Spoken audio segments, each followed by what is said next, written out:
सतकाम जवान महर्षि हरि दुम के पुत्र गौतम ऋषि के आश्रम में एक दिन एक छोटा सा बालक आया। उसने निम्रता से महर्षि के चरणों में प्रणाम कर प्रार्थना की, भगवान, मैं आपके श्री चरणों की सेवा करना चाहता हूँ, आप मुझे स्वीकार करें। महर्षि ने स्नेहपूर्वक पूछा, सौम्य, तुम्हारा गोत्र क्या है? बालक बोला, मैंने अपनी माता से यह बात पूछी थी। मेरी माता ने कहा है कि मैं जब वे युवा थी तब मेरे पिताजी के घर बहुत से अतिथि आया करते थे। माताजी अतिथि सेवा में ही बराबर लगी रहती थी, इसीलिए वे गोत्र नहीं पूछ सकी।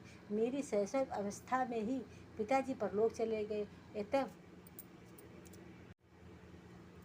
भगवान, मुझे इतना ही पता है कि मैं सतकाम जबाल का पुत्र हूँ।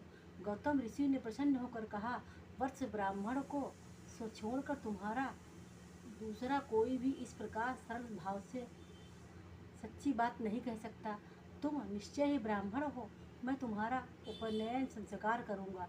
जाओ, थोड़ी सी समिधा ले आओ। विधिवत उपनयन संस्कार हो जाने के बाद ऋषि ने दुबली पतली 400 गायें चुनकर सतकाम से कहा, बेटा, इन्हें चराने वन में ले जाओ। जब तक इनकी संख्या 1 सहस्त्र न हो जाए तब तक लौट कर मत आना। सतकाम ने गुरुदेव की आज्ञा सहर्ष से स्वीकार की ज्ञान की सच्ची अभिलाषा के लिए हिमालय जैसा धैर्य अपने आप होता है। सतकाम ने वन में अपनी झोपड़ी बनाई और गायों की सेवा करते हुए उसे कई वर्ष बीत गए। जब गायों की संख्या 1 सहस्त्र हो गई तब एक वृक्ष ने आकर मनुष्यवाणी में पुकारा, सत्यकाम। सत्यकाम ने निम्रतापूर्वक कहा, भगवान, क्या आज्ञा है?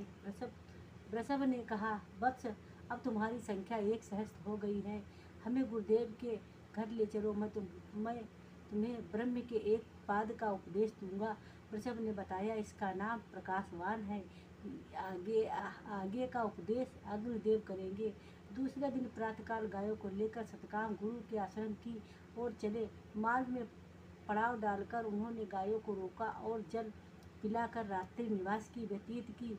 वन में से सूखी लकड़ियाँ एकत्र कर अग्नि प्रज्वलित की और वे पूर्व की ओर मुख करके बैठ गए। अग्नि की ज्वाला से साक्षात अग्निदेव ने सतकाम को पुकारा।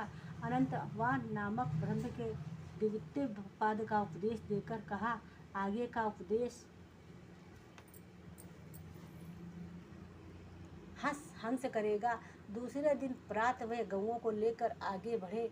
सायंकाल एक जलाशय के किनारे रात्रि विश्राम के लिए ठहरे। वे अग्नि जलाकर बैठे ही थे कि एक हंस उड़ता हुआ आया और सत्यकाम के पास बैठ गया। हंस ने ज्योतिष्मान नामक ब्रह्म के द्वितीय पाद का उपदेश दिया तथा बताया कि अगला उपदेश जलमुर्ग करेगा। अगले दिन वे गौओं को लेकर चले। संध्या के समय एक बट वृक्ष के नीचे बैठे ही थे कि एक जलमुर्ग उनके पास आया और आयतनवान रूप से ब्रह्म का उपदेश दिया। सत्यकाम ने ब्रह्म ज्ञान प्राप्त किया। वे एक शहर से गौएं लेकर गुरुदेव के आश्रम में पहुँचे। उस समय उनके मुख पर ब्रह्म तेज छा रहा था। गुरु बोले, वत्स, तू ब्रह्मज्ञानी के समान दिखता है, तुझे किसने उपदेश दिया? सत्यकाम ने निम्रता से कहा, गुरुदेव, मुझे मनुष्य तरों से उपदेश प्राप्त हुआ है, पर उसके समान आचार्य द्वारा प्राप्त हुई विद्या ही श्रेष्ठ होती है।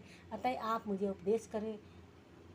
अपने सेवा परायण शिष्य को ऋषि ने हृदय से लगाया तथा आशीर्वाद देते हुए कहा, वत्स, तूने जो कुछ जाना है वह वही ब्रह्म तत्व है। हम तेरे लिए कुछ भी जानना शेष नहीं है। गुरु सेवा स्वयं ही ज्ञान प्राप्त होता है।